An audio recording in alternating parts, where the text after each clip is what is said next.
Gear up as we're landing at the one of the most beautiful place in the world, Philippines.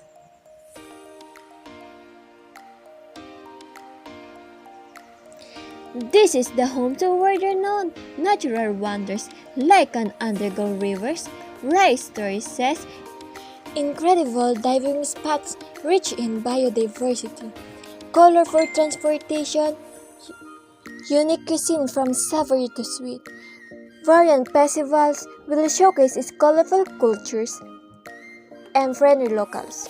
Are you excited? If you are excited, sit back and relax, close your eyes, and feel the wind of the home of the wind, Batanes. Hi! Before anything else, I want to introduce myself first. My name is Randy Guzman, 4th year Bachelor of Science in Hospitality Management student at Wesleyan University, Philippines.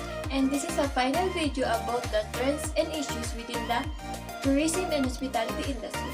If you are interested, just keep on watching. Batanes is an archipelagic province in the Philippines, administratively part of the Cagayan-Valley region. It is the northernmost province in the country and also the smallest. Both in the population land area, the capital is Pasco, located on the island of Batan. The Batanes group of islands is located at the northernmost tip of Philippine territory. It is known for its gigantic waters and the clean environment. Batanes is also recognized for unique cultures of the island's first settlers. The Ibatans Batanes is open for swimming, snorkeling, diving, lighthouse visit, biking, and visit to century-old Batan houses. Batanes, the home of the winds, is actually the paradise on earth. From the entire scenery of Batan, is the island's unspoiled island of Batang. Beauty is not the only things you can admire in Batanes. The kindness and hospitality of the Ibatan people add more value to it. This is the smallest province of the Philippines. Despite its small size, the island provides plenty of space to animal. Batanes has a little bit of everything: mountain, sea, rolling hills, and food. Above all, Batanes provides a distinct of types of refuge and a taste of slimmer way of life. Batanes' refreshing chills and fish post pipe offers both locals and foreign visitors a unique taste of island life.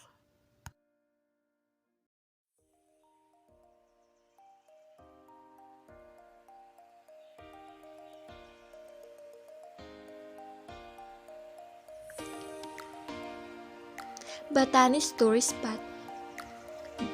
Discover Morong Beach. Batanes' unspoiled beauty is the most evident in its beautiful beaches, from the powdery white sands to scattered boulders rounded by the times and waves.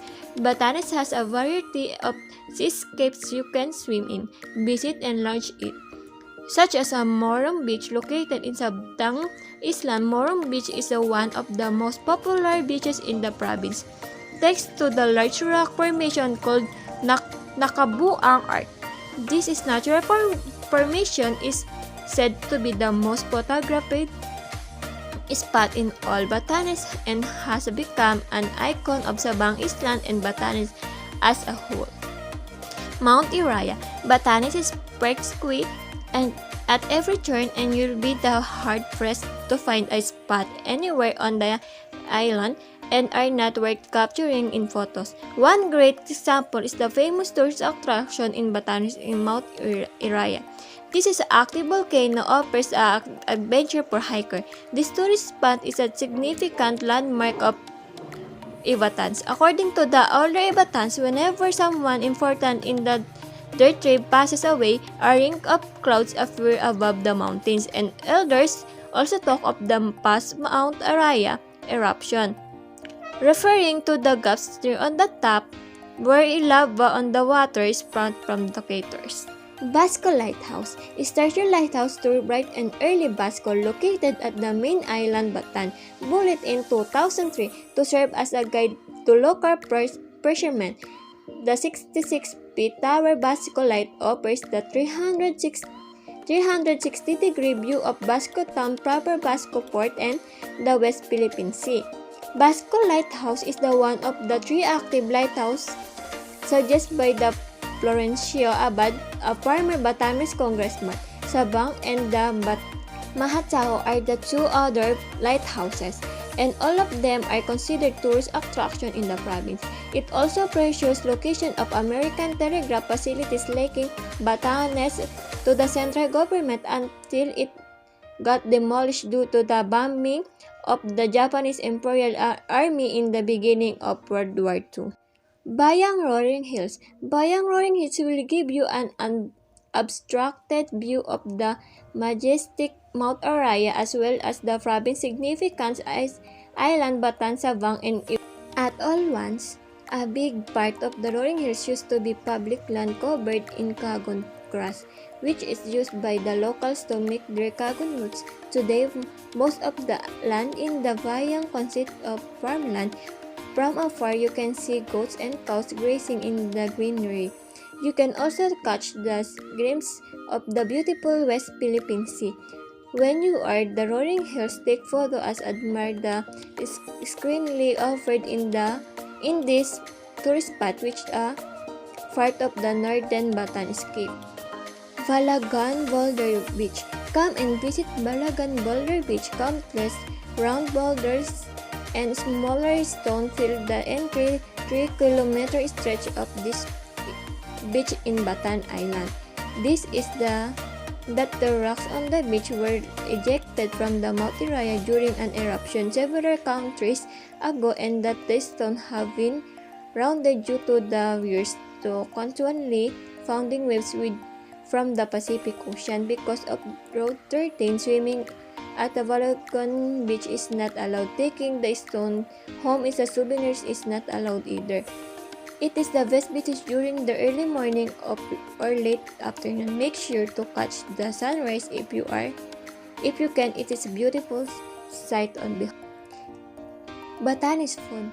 First, uved, called tab-tab in Sabtang, one of the inhabited island in Batanes. Uved or ubod is one of those Batan comfort food that I always use. This is basically made of finely grated corn, which is found at the base of trunk of the banana plant. That is mixed with the ground meat, beef or pork, minced fish. Afterward is a seasoning with onion, garlic, salt, and pepper. This will be lowered into the bowls where severed as is the can and can either be with or without this broth. Divang. A common fish that you will find in the island is divang, or flying fish.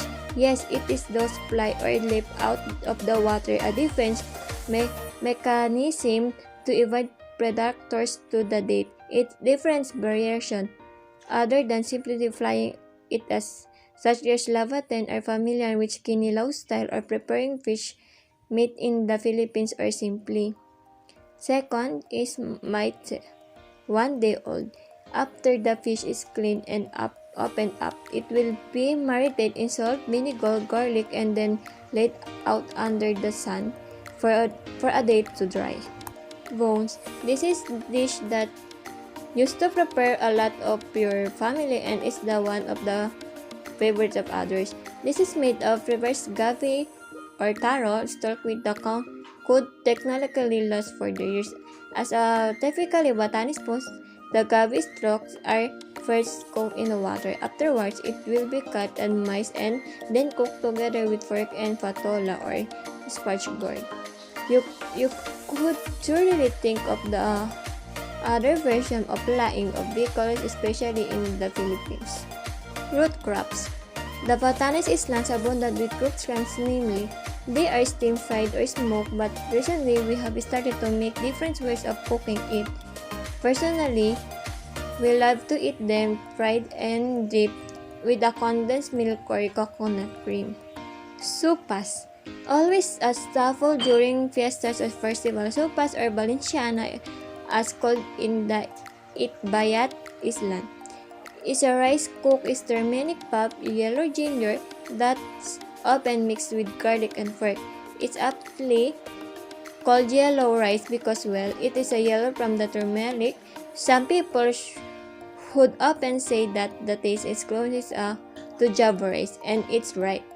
Though I have to say that, like our sopas, more than when it comes to flavor. Batan houses. Batan houses is a unique vertical architecture developed in the province of Batanes. In compact structures is divided to the four areas: the main house, the cooking house, toilet, and bathroom. During the cold season, the cooking house also served as sleeping quarters. Batanes is surrounded by the major body of water, including the South China Sea and the Pacific Ocean. Hence, it doesn't have very stable climate. The Batan houses are made of metric thick, stones and coral walls, as well as a coconut grass roofs, and they are sturdy enough to withstand strong wind. In the path of the storm, life in Batanes on the Philippines typhoon track. Long ago, volcanic activity thrust an island out of large patch of ocean. Wind and water have developed this island since Batanes is like nowhere else out Southeast Asia. Its people, the Batan, have endured as conditions for some 4,000 years, mostly alone in their own part of the world. Innovation and resilience have been fundamental to life insulation. Friendly reminders: I would also like to remind first-timers that you need to expect the worst weather and be prepared for it. Bring jackets, bonnets, scarves, anything to keep you warm and dry. And that's all. Thank you for watching again.